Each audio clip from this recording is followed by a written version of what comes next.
is there anything from aside from the business side of things that sort of drives you on a daily basis in terms of doing your job better, what you do for your mental health, and all of these little things that come with running a company and being able to balance things? Is there anything out there that are some hobbies or anything that you do? Are you are you a reader? Are you a sports person, or any of those things?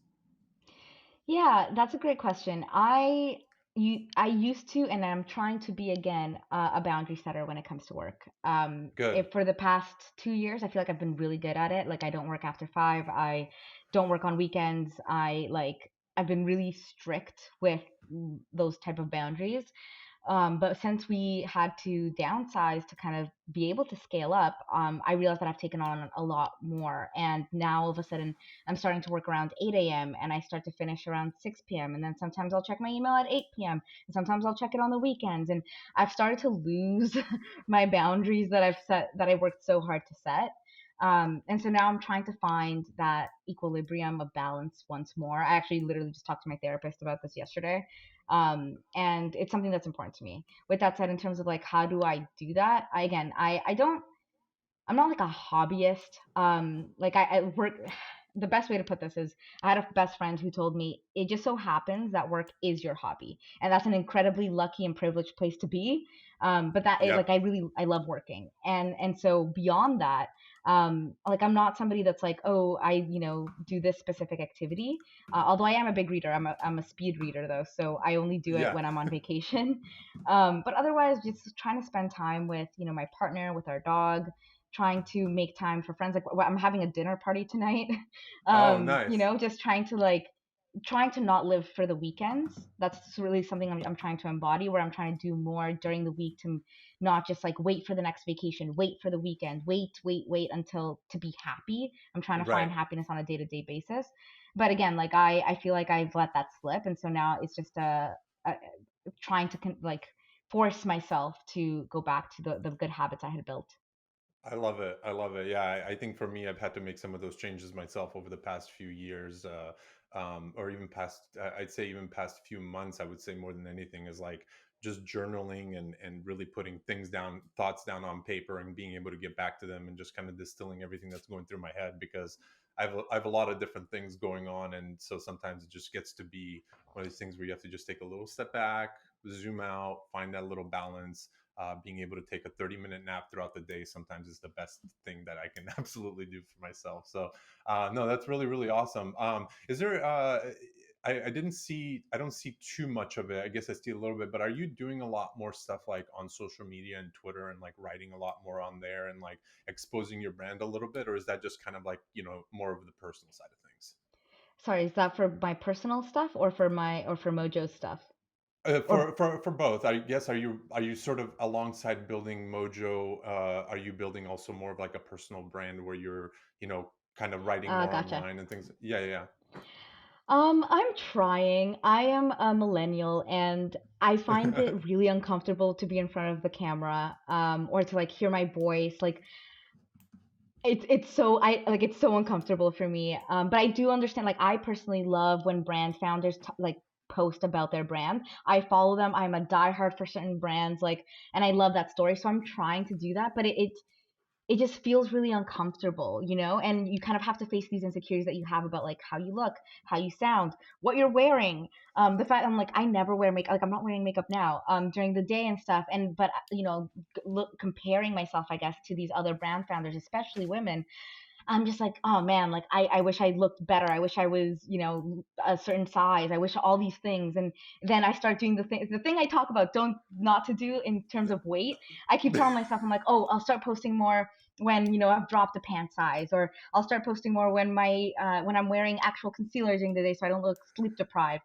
And so it's like I'm trying my best. I find that like Twitter is the better one for me personally, Yeah. just because I get to like nobody's seeing me. It's just like my random thoughts. And but even then, I still get self-conscious about it. I find this is probably too much for the listeners, but my best tweets come from when I'm super high on cannabis. Then my inhibitions are lowered, and I'm like, wow, that's a great idea for the company, And then I'll post and tweet about it. And then like I'll check when I'm sober. I'm like, oh man, that was a good idea. But I can't really do that on TikTok or something. So I'm still trying to get more comfortable with it. That is one of my goals for 2023. I'm trying to put it off or push it off less. Like I'm trying to post more. My partner actually, he's getting more into posting on TikTok he's really passionate about like cars and motorcycles. So he's doing these like how to change my car oil and all these things. And I'm just so inspired by it. I'm like, you don't feel any type of way about it. You're just like posting these things. He's getting Yep. so many views. And I'm just like, I have to be less insecure and do this for my brand, you Well, know? well, I think that's kind of back to the conversation about, even starting it. There's never a better time to start than the now, like what you just said earlier. I think that goes alongside everything. For the longest time, and I've been, in the entrepreneurial space for over 10 years at this point, and it wasn't until about 12 months ago, Stephanie, that I actually started posting online and just really putting my thoughts out there.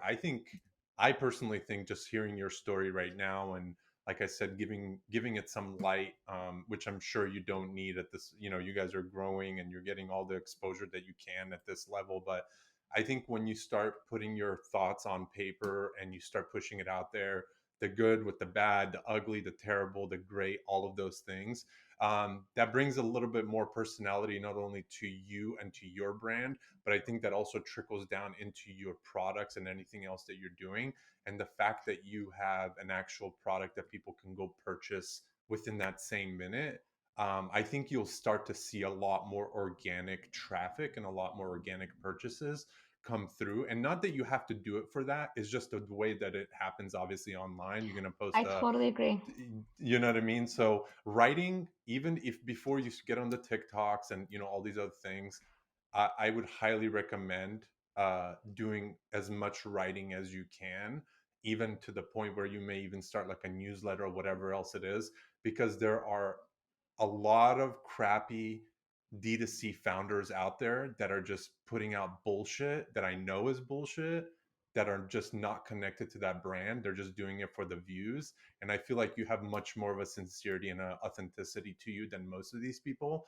And surprisingly, through writing and the way people engage with you, they'll be able to see that. So I would highly recommend for somebody like yourself that has a creative, you're an extrovert. So at the end of the day, who really gives a fuck who doesn't like what you read? Move on to the next thing. Twitter is a fast moving timeline. What you post today, nobody's going to remember tomorrow. So I'm just letting you know it would be to your benefit to do that, because I think you have an amazing story and a very unique product and sort of history of like what you've been doing. I think you would absolutely crush it on there. Well, thank you. Yeah, I really wanted to do this segment, but then I was just like, oh, liability purposes. For the month of January, I did our customer success. And so as a result of that, I got to see the bad, the good, the ugly of Uh customer huh. interactions. And I wanted to do like a segment on TikTok of like the most frustrating ones when people are like, I ate all of the product, but I hated it and now I want a refund. And I'm just like, Yeah. just Yeah. so frustrating. Yeah. And but then again, I was just like, oh my god, what if that customer reaches out and gets mad at me for the content? And anyway, I definitely have to work on the overthinking aspect of creating content.